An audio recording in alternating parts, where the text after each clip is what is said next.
Oh Seigneur, agis selon ta volonté, Père Tout-Puissant, et que tu puisses encore nous montrer encore, Seigneur, à quel point tu es là chaque jour à côté de nous et tu es chez nous, Père éternel. Amen. Amen. Mes chers, si vous voulez bien, nous allons lire dans Psaume 145, le verset 14 pour commencer, après le verset 18 à 21. Mais bien souvent, nous allons voir, nous croyons que nous sommes accablés par nos soucis, par notre fardeau. Nous disons que notre fardeau est lourd à porter. Mais sachez que nous ne sommes jamais seuls pour porter notre fardeau. Nous avons juste à crier vers celui qui est grand et tout-puissant, celui vers qui rien n'est impossible, et lui nous aidera à porter. Quel que soit notre fardeau, il nous aidera à porter. Au contraire, il nous dit de tout déposer au pied de sa croix. Et ce matin encore, si nous sommes là, c'est par sa volonté, mais sachez que Dieu nous aime tous autant que nous sommes. Le verset 14, il est dit, « L'Éternel soutient tous ceux qui tombent et redresse tous ceux qui sont courbés. » Nous voyons bien, la chair est faible, la chair nous fait tomber, mais si notre cœur est attaché au Seigneur, le Seigneur nous aidera à nous relever, nous aidera à nous reconstruire, mais pour cela, il faut aussi le vouloir. Beaucoup sont tombés, mais sachez que Dieu ne laisse personne, ne laisse pas ses enfants à terre. Dieu relève toujours celui qu'il aime. Dieu relève toujours celui qui crie vers lui et il redresse celui qui est accablé de ses problèmes, de ses soucis. Et au verset 18, à partir du verset 18, il nous est dit, « L'Éternel est près de vous qui l'invoquent, de tous ceux qui l'invoquent, pardon, de tous ceux qui l'invoquent avec vérité. Il réalise les souhaits de ceux qui le craignent. Il entend leurs cris et les sauve. L'Éternel garde tous ceux qui l'aiment et détruit tous les méchants. Que ma bouche dise la louange de l'Éternel et que toute chair bénisse son saint nom à toujours et à perpétuité. Amen. Amen. Si nous sommes là encore, c'est pour que notre bouche puisse glorifier notre Seigneur. Glorifier ce qu'il a fait pour nous encore à travers cette semaine et ce qu'il fait chaque jour pour nous. Parce que chaque jour, quand nous dormons, lui, le Seigneur, ne dort pas, il veille sur nous. Le Seigneur veille sur chacun de nous autant que nous sommes. Si parfois nous nous éloignons un peu, le Seigneur fait les choses pour que nous puissions revenir auprès de lui. Le Seigneur ne nous abandonnera jamais si nous le craignons et nous l'aimons de tout notre cœur. Au contraire, il nous est dit, l'Éternel est près de tous ceux qui l'invoquent. Alors ne laissez jamais les soucis, les problèmes ou quelle que soit la chose vous empêcher d'invoquer le Seigneur auprès de vous. Le Seigneur est déjà auprès de chacun de nous. Mais invoquez-le et comme il est dit au verset 14, il nous redressera. Il nous relèvera et il nous bénira abondamment. Et n'oubliez jamais de craindre sa colère, parce que le Seigneur réalise les souhaits, comme il est dit au verset 19, de tous ceux qui le craignent.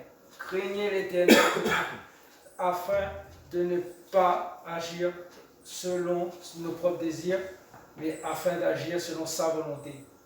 Le Seigneur veille, et bien souvent nous disons que le Seigneur n'entend pas quand nous crions vers lui parce qu'il ne nous exauce pas, il ne réalise pas ce que nous demandons.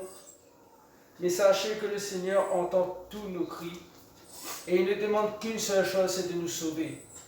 Mais il est bien dit au verset 14, invoquez-le avec vérité, invoquez-le avec désir et avec envie de vous en sortir de la situation dans laquelle vous êtes.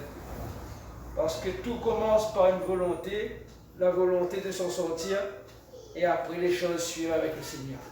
Il faut vouloir s'en sortir pour pouvoir crier vers le Seigneur. Mais il est bien dit, il entend leurs cris et les sauve. Donc le Seigneur, chaque jour quand nous crions, le Seigneur entend. Et chaque jour, le Seigneur agit pour que nous puissions nous en sortir. Ne perdons jamais espoir, et ne perdons jamais courage. Au contraire, même dans l'adversité, comme il est dit au verset 21, glorifions notre Seigneur par les louanges, glorifions notre Seigneur par des remerciements, parce que le Seigneur veille sur chacun de nous. Et le Seigneur garde tout ce qu'il aime et détruit tous les méchants. Ne nous occupons pas de ceux qui nous maudissent, de ceux qui nous critiquent, de ceux qui nous insultent. Le Seigneur se chargera d'eux. Mais nous, gardons notre cœur attaché au Seigneur.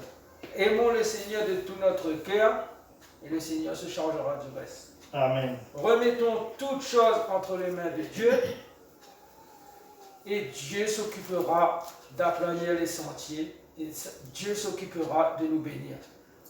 Alors encore ce matin, remerciez le Seigneur, demandez au Seigneur pardon si nous avons fait quelque chose qui ne l'a pas glorifié. Demandons au Seigneur de préparer notre cœur pour la Sainte Seine, pour ce corps et ce sang qui purifie, qui sanctifie, qui donne la guérison, qui donne le pardon de nos péchés, parce que n'oublions pas que ce sacrifice a été fait pour nous, pour que nous puissions être sauvés.